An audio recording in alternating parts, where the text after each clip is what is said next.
Olá, eu sou o Luca Matheus, aqui da Consulta Remédios, e hoje eu vou ser o host do Conversa com o Especialista com a Rafaela Citinic. Seja bem-vinda, Rafaela, ela é a nossa farmacêutica responsável da Consulta Remédios, e a gente vai falar sobre um assunto bem importante que é a febre maculosa.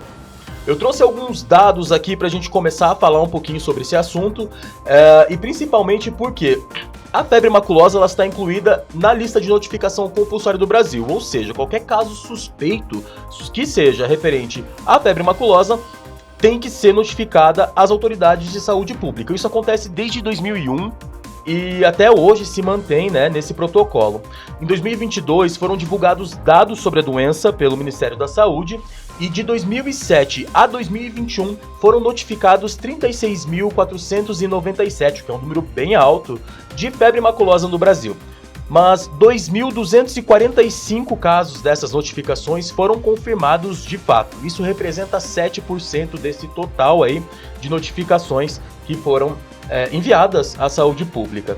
Maior parte desse grupo são de casos que confirmaram situações de exposição a risco e também proximidade com animais e carrapatos. Rafa, para a gente entender um pouquinho mais sobre a febre maculosa, eu trouxe algumas informações básicas sobre como a doença se manifesta e como ela acontece também. Para isso, eu trago algumas informações sobre os sintomas e a gente vai conversar um pouquinho sobre isso. Para começar, a febre maculosa ela é uma doença febril aguda transmitida pela picada do carrapato conhecido como carrapato estrela, micuim, mas ele precisa estar infectado pela bactéria Rickettsia rickettsii, que é o agente etiológico. Para a gente saber o que é um agente etiológico, ele é o agente causador da doença. Ou seja, ele pode ser um vírus, pode ser o fungo, protozoário, ou então, no caso da febre maculosa, é a bactéria. O nome do carrapato, ele não é um carrapato comum, ele é chamado de Amblyomma cagenense. Ele pode ser encontrado em animais de grande porte, como cavalos, bois, cães, aves domésticas, gambás, coelhos e especialmente em capivaras. Rafa, para a gente começar a entender um pouco mais sobre esse assunto, eu queria saber como que acontece a transmissão dessa doença para o ser humano. Então, como você estava já iniciando, a contaminação, ela só é realizada quando um carrapato, ele entra em contato, pela mordida ali, pela picada no indivíduo, só que esse carrapato, ele vai ter que estar contaminado ali pela bactéria. O carrapato, ele é um animal que ele se alimenta de sangue, Então, enquanto ele morde ali e estiver se alimentando ali do nosso sangue, na saliva dele, que ele vai estar contaminado com a bactéria, ele vai fazer essa troca, então a gente vai estar sendo contaminado pela saliva do carrapato, que daí vai entrar na nossa corrente sanguínea e daí vai ocorrer a infecção. Não existe um horário, um período específico que o carrapato precisa estar em contato ali com o indivíduo para acontecer a infecção. Normalmente é de 4 a 6 horas. É claro que quanto mais tempo se fica, que tem casos que o carrapato ele fica ali dias, até semanas, enfim, no indivíduo, aí realmente o risco da infecção ficará bem mais grave. Mas a infecção ela ocorre somente dessa forma mesmo. E os carrapatos mais novinhos são os mais difíceis de identificar, por conta do tamanho e também porque eles são pequenininhos, talvez não sinta também a própria picada no corpo, Sim, até porque quando o carrapato ele morde e ele é bem achatadinho, Uhum. Não sei, eu nunca fui picada por carrapato, mas já tive pessoal da minha família, às vezes, que fica em contato com sítio, tudo pode ser comum. Às vezes ele pode até ser confundido com uma pinta, enfim, ele fica lisinho, você não sente, assim, ao passar, muitas vezes, a pele, assim, você não sente aquele, um bichinho aqui. Então, muitas vezes, principalmente se for filhotinho, é aí que fica mais difícil, realmente, de você identificar. Sente o relevo ali e se confunde. Exato. E os maiores, então, podem ser vistos com mais facilidade, mas às vezes passam dependendo ao da normal. localização, Então, por exemplo, o pessoal que entra, às vezes, em contato em sítio e tudo mais, em mato alto, tá andando, foi aqui atrás da canela, enfim, atrás da perna, às vezes, acaba não vendo, não é uma região que a gente sempre tá ali olhando, o povo passando a mão, enfim, acaba passando despercebido mesmo. E a febre maculosa, ela pode ocorrer, pode ter a transmissão de um ser humano para o outro ou não? É somente pelo carrapato? Não, então, mesmo se uma pessoa estiver infectada, né, com a febre maculosa, ela não tem a possibilidade de infectar outra pessoa de nenhuma forma. É realmente só pelo carrapato que esteja contaminado. Então, vale reforçar também que não é qualquer mordida de carrapato que vai ocasionar na febre maculosa. Tanto que o número que você trouxe ali é bem alto, porque muitas vezes essa pessoa teve contato, né, identificou ali o carrapato, foi ali ou às vezes no postinho, no hospital, enfim, falou, né, eu fui mordido e tudo mais. Isso é notificado, porque é uma doença bem complicada, a gente precisa ter essa atenção. Só que daí nem sempre é comprovado que aquele carrapato estava contaminado, que a pessoa vai estar com a febre maculosa. Então, realmente é só pela mordida do carrapato contaminado. Falando um pouquinho mais sobre a doença, que ela pode variar, né, de formas clínicas tanto leves, atípicas, e ela se desenvolve para uma forma mais grave em alguns casos, né? Com uma taxa bem elevada de mortalidade, né? Pode levar à morte a doença. E para a gente poder entender um pouquinho melhor, são duas classificações dessa bactéria, que é a Rickettsia rickettsii, que leva ao quadro de febre maculosa brasileira, conhecida como FMB, né, considerada grave. E ela é registrada tanto no norte do Paraná ou em estados da região sudeste.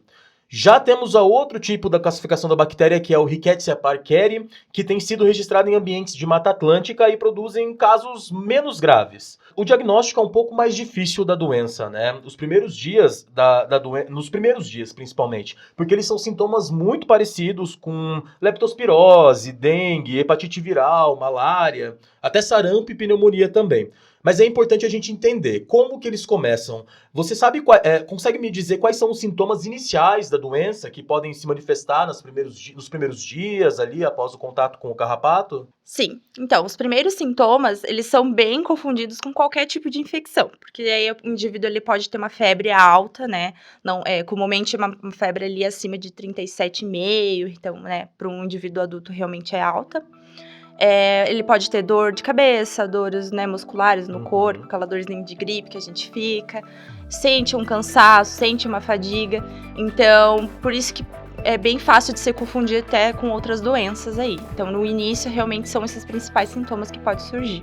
E depois pode ir piorando, pode vir os sintomas mais graves, né? Sim. Quais são esses sintomas que podem surgir? Os sintomas mais graves, na verdade, eles não chegam a atrapalhar ali o dia a dia do indivíduo, né? Mas são aparições de manchas, né, pelo corpo, principalmente nas extremidades, né, na palma das mãos, na sola dos pés. Mas, enfim, pode surgir também em outras regiões do corpo. Por que que surgem essas manchinhas? É como se fossem vários hematomas, como você falou, os sintomas eles podem ser confundidos até com sarampo, rubéola e tudo mais, porque justamente, né, quem vê essas manchinhas já pensa normalmente nessas doenças. Mas isso ocorre porque a bactéria, ela tem uma característica de danificar a parede dos vasos sanguíneos, né? Então, com isso, a gente sofre como se fossem umas hemorragias. Então, a gente fica com aquela aparência, né, de pancadinhas, assim, só que são pequenininhas. Então, isso é um sintoma que, às vezes, a pessoa pode estar sentindo dor no local ou não, mas aí é um indicativo ali de que realmente a doença já está no estado bem mais grave. E pode se manifestar também na palma das mãos e na ponta dos pés, né? Que mais nas extremidades. São os dois sintomas que não ocorrem muito nas doenças como sarampo. Exatamente. Né? Quem é leigo, né, como ele corre nas extremidades, como eu falei, às vezes quem, né, não conhece muito bem, fala, é sarampo e tudo mais, mas aí quando é levado, né, realmente ali a um profissional, a um médico, enfim, enfermeiro, aí que daí fica um pouco mais fácil de identificar, que daí é uma questão bem mais particular da febre maculosa. Mas se ele é tão similar a outras infecções, outros sintomas de outras doenças, como é que a gente pode começar a identificar que realmente é febre maculosa? Então, né, além desses sintomas, que apesar de ser parecidos, tem sua leve característica, como, né, a gente falou, a questão das manchas aparecerem nas extremidades, na palma das mãos e do pé, também a gente pode estar investigando ali com o paciente se ele teve uma exposição, né, ou risco ali nos últimos dias, nos últimos até 10 dias, enfim. Então, por exemplo, viajou para uma região, foi para um sítio, né, entrou em contato com uma mata alta, fechada, teve contato com animais silvestres, cavalo, boi, ou até mesmo animais, né, gatinhos ou cachorros de rua, porque às vezes a gente acaba resgatando, levando para casa, né, não já dá o início ali a uma limpeza, levar ao veterinário, acontece, né, às vezes. Então, a gente sabe que ali a pessoa teve uma exposição que pode, né, o animal, como eu falei, na mata, pode ter o carrapato contaminado ou não, né? Mas, enfim, se a gente investigar isso, o paciente nos trazer esse relato, aí já acende ali que provavelmente pode ser a febre maculosa, né? Juntando com os sintomas que ele pode ter. E os sintomas começam a aparecer em torno de quantos dias após a exposição ao carrapato ali? Após a mordida do carrapato, normalmente é de 7 a 10 dias, né? Pode surgir antes também, porque, como eu falei, depende também do quanto tempo ali o carrapato ele vai estar preso no indivíduo, né? Mas normalmente é esse período que aparecem os principais sintomas. E sabendo que os sintomas eles surgem após o período de 7 a 10 dias, a gente precisa ter um tratamento mais rápido, né? De até 5 dias após esse diagnóstico, após os sintomas ali. E após esse período é possível que os medicamentos não tenham mais o efeito desejado, né? Por que isso acontece? Qual medicamento que ele é utilizado para esse tipo de tratamento? Sim. Então, o medicamento que é utilizado para febre maculosa são os antibióticos, né? Porque a gente está tratando de uma infecção bacteriana. Uhum. E respondendo a pergunta que você falou, por que tem que ser o quanto antes? É uma bactéria que, como eu falei, ela causa uma danificação ali na parede dos vasos. Então, é grave, não é uma situação, né, tão simples de ser resolvida. Então, tanto o período que o carrapato fica no indivíduo, quanto o período que, por mais que a pessoa tirou o carrapato, mas não procurou ali, né, ajuda médica, enfim, tá rolando a replicação da bactéria, então tá ali cada vez mais, né, e chega no momento que pode ficar muito grave e que o antibiótico, às vezes até de via oral não funcione, às vezes o paciente tem que ficar internado, fazer ali a administração via intravenosa, né, mais acompanhamento e tudo mais, porque realmente os riscos cada vez, com o tempo passando, fica maior. Utilizam-se, né, para esse tratamento os antibióticos. Por exemplo, eles usam um medicamento que é bastante usado para a febre maculosa, é a doxiciclina. Ele é um antibiótico tricíclico que ele age basicamente interrompendo a síntese proteica da bactéria, né, que é importantíssima. Então, dessa forma que ele interrompe a síntese das proteínas da bactéria, ele vai interromper ali, o crescimento e a replicação dessa bactéria, daí, consequentemente, a morte dela. Então, né, vai inibindo aos poucos essa replicação, esses problemas que a bactéria vai estar fazendo ali no organismo, e daí, por consequentemente, eliminando e daí interrompendo ali todos os sintomas e a doença de fato. Então, a doença, ela tem cura desde que realmente que seja intervido ali bem inicialmente, tenha os cuidados devidos, o uso do antibiótico correto também, né? Tem que lembrar que o antibiótico, a gente tem um horário que deve ser seguido corretamente, um período de espaçamento entre as doses, tudo tem que ser realmente feito ali da melhor forma possível para que essa cura ocorra. Quanto tempo de medicação o paciente deve tomar após ali, durante o tratamento mesmo? Qual que é o tempo de duração desses medicamentos? O período normalmente é de 13 a 14 dias, né? Mas isso pode também estar variando ali conforme a gravidade. Então, como a gente comentou, pode ter casos que até o paciente ele fica internado, tudo mais, necessite ali de mais dias, né, de tratamento. Mas normalmente é de 13 a 14 dias mesmo. E eu estava lendo que, em alguns casos, que são os casos mais graves, as primeiras 48 horas são cruciais, porque são as horas mais críticas, né, para o paciente. Sim. E também, mas que independente se tem a parte mais crítica ou não, que não são os casos mais graves, qualquer tipo de nível ali da doença, ele tem que ser monitorado, né? Sim, então até em casos mais leves, né, que o paciente ele pode estar recebendo ali a indicação de um antibiótico de via oral, né, fazendo em casa, não precisa ali ficar internado, ele vai ter que fazer o acompanhamento, ir ao médico, verificar como que tá, né, os sintomas e tudo mais, e claro, em casos graves ele já vai estar internado, então o acompanhamento vai ficar mais rígido ali, mas ele tem que ser acompanhado. A gente falou, realmente é uma doença bem grave, né? O que ela comete, o que ela faz ali, a bactéria. É uma situação que deve ser acompanhada independente da intensidade da doença. Até porque alguns desses casos, eles podem influenciar também em algumas complicações, como renais, cardíacas, pulmonares, ou também até neurológicas, em vários casos. Sim. Bom, vamos falar um pouquinho no que pode ajudar na prevenção para a gente sempre ter um ato comum, né? Que a gente pode identificar de uma forma mais rápida a presença desse vetor da doença, que é o carrapato, né? Sim. E uma das primeiras coisas que a gente pode fazer é utilizar roupa clara para ajudar a identificar o carrapato no corpo. Interessante, porque é uma das formas em que a gente consegue ver que o carrapato vai se destacar se ele estiver na roupa branca mesmo, né? Sim, então, por exemplo, né, quando a primeira vez também que eu ouvi falar: "Ai, roupa branca", eu fiquei: "Tá, mas normalmente se a gente, por exemplo, tá fazendo uma trilha, passeando, pode ter sujeiras e tudo mais, mas é porque, por exemplo, se a gente tá com uma roupa justa e tudo mais, o carrapato ele pode estar mordendo a Ah, ele gente. consegue morder mesmo por cima do tecido. Dependendo da sim, porque dependendo do tecido muito Uhum. fininho e tudo mais, ele consegue e fica muito mais fácil da gente identificar ali. Então, às vezes, né, não fica 2 horas, a gente já consegue identificar. É interessante, claro, reportar isso também, quando a gente tem uma mordida, de um carrapato. Claro, como eu falei, não pode ser não um indicativo porque a gente não sabe se ele vai estar contaminado e tudo mais, mas é uma forma de prevenção, porque daí a gente vai conseguir enxergar, não vai acontecer aqueles casos que o carrapato fica grudado ali há muito tempo, né, e isso pode levar ali uma doença mais grave. E faz todo sentido, né? Porque além da roupa branca, a gente pode usar bota mais longa, ou então algumas roupas com camiseta com a manga mais longa também. E isso quando andar em lugar arborizado. Então, como por exemplo, você falou, vou fazer trilha, a gente pode colocar uma blusa um pouquinho mais longa, alguma coisa assim.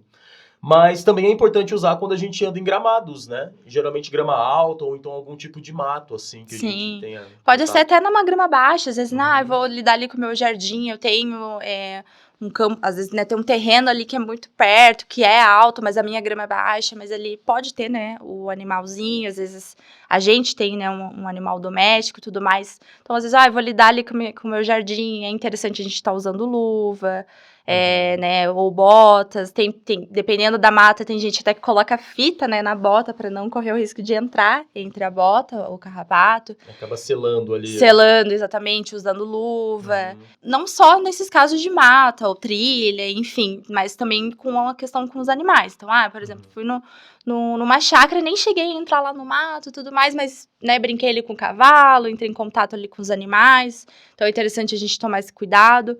Eu falei anteriormente da questão de resgate, às vezes, de animais que a gente faz, né, em situação de rua.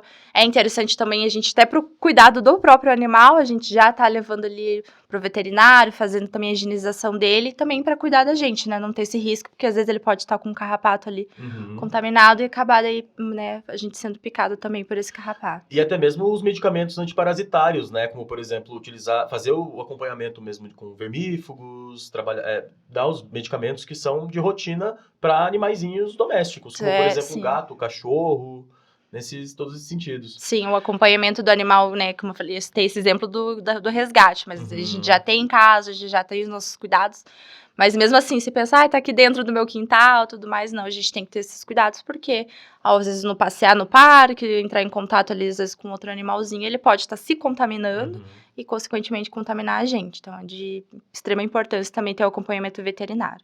E interessante, uma coisa que eu acabei descobrindo enquanto eu pesquisava sobre o assunto é que a gente tem repelente que eles combatem os carrapatos, né? Eles evitam que o carrapato tenha contato com a sua pele direto.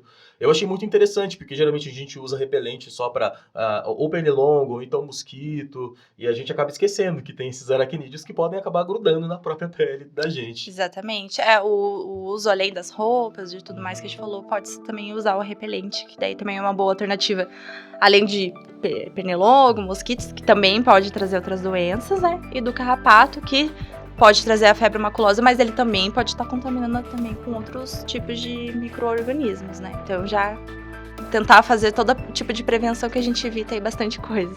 Uma dos atos mais importantes que a gente precisa ter para prevenir também é se manter sempre informado, principalmente saber sobre os casos que tem na região em que você mora. Se você for viajar para alguma região específica em que os casos estão um pouco mais altos, a gente precisa ficar sabendo, justamente para já prestar atenção nesses casos e se manter sempre protegido, né? Exato, tomar esse cuidado também. Então, por exemplo, viagens, eu vou para o sítio, vou para uma região que, né, aconteceu.